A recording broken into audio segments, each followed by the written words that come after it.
네, 보험 소비자 입장에서 할 말이 많아지는 지금 이슈가 될 것 같아요. 삼성화재가 이제 오는 4월인데요. 구형 실손보험. 이제 자세히 좀 알려드릴 거고요. 이 보험료 인상 예고했다고 합니다. 이 기자. 네, 맞습니다. 삼성화재가 이 구형 실손이라고 불리는 1세대 실손 보험료를 19% 인상하겠다고 이야기를 한 겁니다. 네. 앞서 이 손해보험 업계에서는 실손 보험료를 올려야 된다 이런 주장들이 굉장히 많았었습니다. 네. 왜 그러냐면 이 실손 관련해서 손해율이 매우 높았다라는 것인데요. 이 손해율은 그 가입자들에게 걷어들인 돈이죠. 그것에 얼만큼 보험금으로 지급이 됐냐. 결국에는 손해율이 높다 하면 지급된 보험료가 많았다라는 것입니다. 그래서 이 손해보험 업계에서 보험료를 한 인상 상한선이 25%까지 올려야 된다라고 주장을 했었어요. 그런데 금융위원회가 이것은 너무 높기 때문에 한 80% 선까지 인용을 하겠다라고 밝힌 바가 있어서 올 4월에 15%에서 17%까지 한 올릴 것이라고 예상을 했었는데요. 예상보다 한 2% 정도 더 높은 수준으로 올리겠다라고 발표를 한 거고요. 여기에다 덧붙여서 앞으로도 실손보험료를 올려서 손해율을 정상화해 나갈 것이다라고 삼성화재가 거듭 주장을 한 것입니다. 네. 특히나 우리 셋 중에는 유 기자님이 왠지 보험에 있어서 깐깐하실 것 같은 그런 느낌이 들어서 사실 지금 그 19% 인상 좀 과하다는 생각 들진 않으세요? 지금까지 보십니까? 사실 실손보험료가 네. 이렇게 19% 이렇게 오른 게 다들 기억이 안 나실 나요. 거예요. 네, 네. 뭐 다들 힘들다 해도 10%대에서 끊기고 이랬었는데 그렇죠. 왜 이랬을까? 네, 왜 이랬을까? 라고 이제 생각을 해 보셔야 될 것 같은데 일단은 실손보험의 적자 폭이 너무나도 커서 이제는 불가피한 조치였다라는 게 이제 첫 번째 이유입니다. 이 적자 규모를 보면은요, 이거는 삼성화재가 아니라 실손보험 전체의 적자 규모인데요. 2018년에 1조 2천억 원이었습니다. 2019년에는요, 1년 새 이게 배가 돼서 2조 5천억 원까지 적자 폭이 커졌고요. 네. 2020년 상반기에는 1조 3천억 원. 이걸로 집계가 됐는데 이게 연으로 환산하면 아마도 2조 5천억 원 전후가 됐을 것이다라고 이야기를 하고 있습니다. 이렇게 적자가 심하니까 그동안 실손보험을 다루던 30개 보험사 중에 11개사가 판매를 안 해요. 네. 이거 팔아봤자 손해인데 우리 못해. 이러니까 손해라서 다 그만두고 싶어도 당국의 눈치를 보는 이제 대형사들 몇 개만 이제 남아 있다라고 보시면 되는 상황인데 아니 이게 민영보험인데 이렇게 적자가 크면 보험료 올리면 되잖아. 라고 생각을 하시면 될 텐데 실손보험 가입자가 우리나라 3,800만입니다.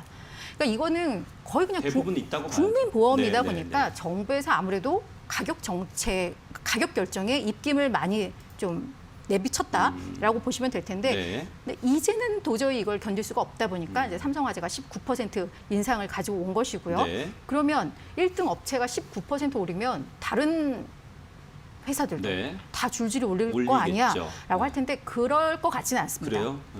왜냐하면 이게 사실 다른 대형 보험사들은 약 15에서 17% 정도로 이제 예상이 되고 있는데 삼성화재는 조금 특수한 상황이 있었어요. 그러니까 2019년에 실손보험의 평균 인상률이 9%였는데 그때 오히려 삼성화재는 2% 인하를 했고요. 아. 작년에도 다른 회사들 올리지 대비해서 않았군요. 네. 2%포인트 정도 낮게 인상을 네네. 했습니다. 그 이유인 즉슨 계속 정부가 이제 문재인 케어를 강조를 하면서 보험사들 그 효과 있잖아. 네. 이렇게 해서 좀 억눌렀어요. 그러다 보니까 1등 업체 네. 또한 정부의 눈치를 많이 보는 삼성그룹의 삼성화재는 네. 이제 그 정부의 그걸 따라가다 보니까 못했는데 이번에 이제 그걸 다 감안을 해서 네. 19%로 가장 많이 올리게 되는 뭐 이런 상황이라고 보시면 될 것 같고 다른 보험사에 가입한 분들은 한 15에서 17% 정도 인상되겠다. 네. 지금 생각을 하시면 될 것 같습니다. 네. 이어서 또 궁금한 거 여쭤보고 싶은 게 유 기자님. 네.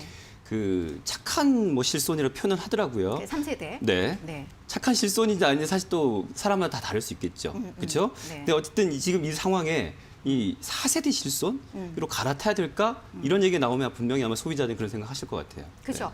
그러니까 지금 그 1세대인 구실손 그리고 2세대가 표준화 실손인데 여기 가입한 분들한테 이제 자꾸 뭐 착한 실손, 4세대 실손으로 갈아타는 그쵸, 건데 그쵸. 갈아타야 되나 말아야 되나 이제 그렇죠, 고민들 하실 그렇죠. 텐데 네. 자 그럼 이 각 세대별 보험이 뭔지를 먼저 말씀을 맞아요. 드릴게요. 네. 제가 그건 이제 화면으로 준비를 했는데요.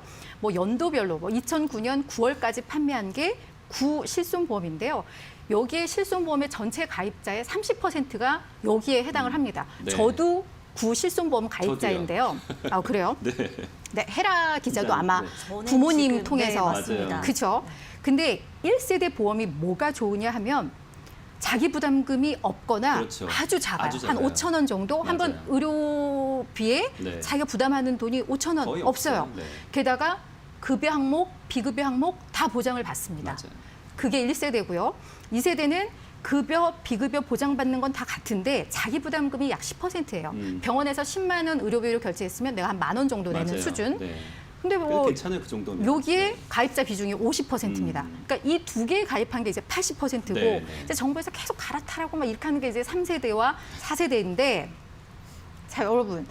이 3세대 실손보험은 네. 이제 착한 실손이라고 하는데 우리 소비자 입장에서 착한 실손인지 여러분 생각해 보실 그렇죠. 때 네. 자기 부담금이 20에서 30%가 되고요. 네. 그리고 많은 분들이 좀 많이 하시는 뭐 도수 치료, 그렇죠. 비급여 주사, 네. MRI 네. 이게 특약으로 분리가 돼서 이걸 이용하는 사람들은 추가 보험료를 내야 돼요. 그렇죠. 그리고 앞으로 7월에 선보일 이제 4세대 실손 같은 경우에는 이 자기 부담금이 뭐 30% 정도가 되고 앞서 말씀드렸던 뭐 도수치료 이거 말고 모든 비급여 항목을 특약으로 하면서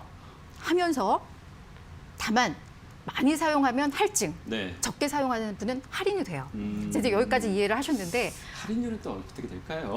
앞서 생각하셨던 네. 그 80%의 1세대, 2세대 가입자들이 그러면 갈아탈까?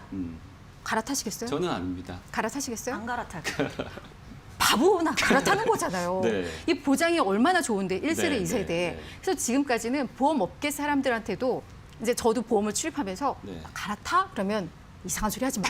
뭐 이렇게 했었어요. 왜냐하면 저도 지금까지 한 10여 년을 실손보험에 가입했지만 병원을 이용한 횟수가 이 한 손가락에 이 한 손에 잘안 꽂힐 가게 돼요. 정도거든요. 맞아요. 네.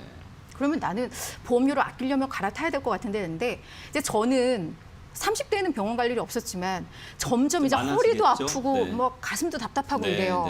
네. 이제 병원을 가야 되는데 그러면 갈아타는 게 손해인데 여기서 변수 하나가 생겼습니다. 지금 삼성화재가 19% 인상을 할 수 있었던 건 네. 정부가 어느 정도의 가격 결정권을 보험사들한테 주기 시작했다라는 점이거든요. 왜냐하면 이 손해율을 생각하시면 되는데 1세대 보험의 손해율이 140%, 네. 2세대가 130%. 네. 착한 실손이 100% 네. 수준입니다. 그러니까 이게 보험이 정상화가 되려면 결국은 갈아타게 해야 되는 거고. 어떤 의미의 정상한지 모르겠네요. 네, 그래서 이제 보험료가 네. 우리가 생각하는 것 이상으로 오를 수가 있어요. 네, 1세대, 2세대는. 네. 게다가 그래서 이제 그동안 사용 안 했던 분들이 갈아타면 거기에 남는 분들은 정말 좀 맨날 병원 가는 분들만 네, 남아 있으면 네, 네. 이분들은 보험료의 인상폭이 그러니까 뭐 매월 몇십만 원을 내야 된다는 얘기도 나오거든요. 네. 그렇기 때문에 이게 이제는 갈아타면 바보야라고 할 수 있는 시대는 좀 지났다고 볼 수가 있겠고요. 그래서 네. 자신의 나이, 건강 상태, 보험료 부담 이런 것들을 고려하시면서 이 전략을 좀 짜셔야 될 것 같습니다. 그래요. 자, 어쨌든 우리 입장은 그렇고요. 손해보험사 입장에서는 지금 손해율 정상화되면 한 걱정은 아마 좀 덜지 않을까 네. 생각을 하는데 전문가들의 평가도 듣고 싶습니다. 이 기자. 네, 정확히 보셨습니다. 네. 이게 생각보다 좀 높은 수준으로 보험료가 인상이 된다라고 말씀을 드렸잖아요. 근데 그만큼 높은 폭으로 인상이 된다는 것은 여태까지의 실손 손해율이 심각했다 이런 것을 방증하는 그런 의미로 볼 수가 있거든요. 그래서 업계에서도 이 보험료 인상이 되면 손해율이 어느 정도 정상화, 안정화되는 데 도움이 될 것이고 그렇다 보면 손해보험사 입장에서도 어느 정도 한시름 높게 되는 것이다. 이런 데에서 공감대를 형성을 하고 있습니다. 이와 관련해서 전문가 의견도 함께 들어볼 수 있었는데요. 정성희 보험연구원 실장의 의견 함께 만나보시도록 하겠습니다. 보험업계의 실손 손해율이 굉장히 높습니다. 그 130%에 육박을 하는데요. 그래서 지금 손해율 안정화가 시급한데 손해율 안정화를 하기 위해서는 이제 보험료를 적정히 올리는 방안이 가장 효과적으로 보입니다. 그래서 작년 연말쯤에 이제 한 10%대 보험료를 인상을 이제 결정을 했고요. 삼성화재를 시작으로 이제 또 모든 보험회사들이 이제 보험료 인상을 할 텐데요. 이번 보험료 인상을 통해서 보험회사의 실손 손해율이 좀 안정화될 것으로 보입니다. 네, 좀 참고하셔야 될 것 같고요. 제가 예전에 보험 광고 좀 출연하면서 자격증 한 2개 따면서 보험 방송 오래 했거든요. 아까 우리 유 기자님 말씀하신 게 정말 저는 좀 맞는 방법일 것 같아요. 일단은 병원 가실 일이 많으실 분들 옛날 보험 갖고 계시면 그대로 유지하시는 게 좋을 것 같고 좀 젊으신 분들은 뭐 지금 좀 유리한 보장력 있는 좀 꼼꼼하게 따지셔가지고 갈아타시는 것도 뭐 생각해 볼 필요가 있을 것 같습니다.